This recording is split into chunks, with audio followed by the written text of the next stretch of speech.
was saying something to Joaquin, and it looked like they were kind of getting into it a little bit, and Beulah was watching the whole thing.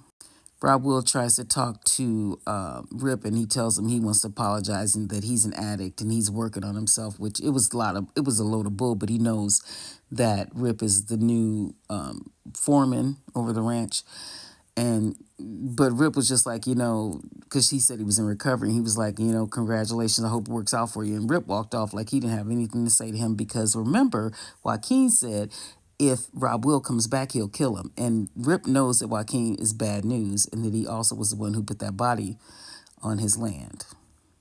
Beulah makes the she gives her speech and she makes the announcement that she is giving the ranch over to Rob Will, which pisses Joaquin off. It took him by surprise. These two. Zane is pissed because they just made that deal. Joaquin leaves and Rob Will follows him to rub it in. And he asks him, do you know what happened to Chet?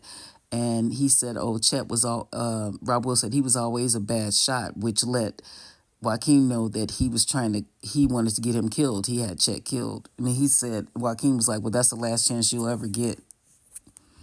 Beulah tries to convince Zane that he'll love Rob Will, and he said, your son is a drug addict. She tries to convince him that Beth and Rip are the brains of the operation. So it'll be good.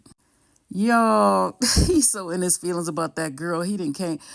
Carter came, he was in Beulah's office and took that thing off the wall and came down the stairs. Rip gets him out of there, but not before he throws that thing to the ground. Beulah is having a heart attack. And then they flash back to her telling Joaquin's dad that she's pregnant.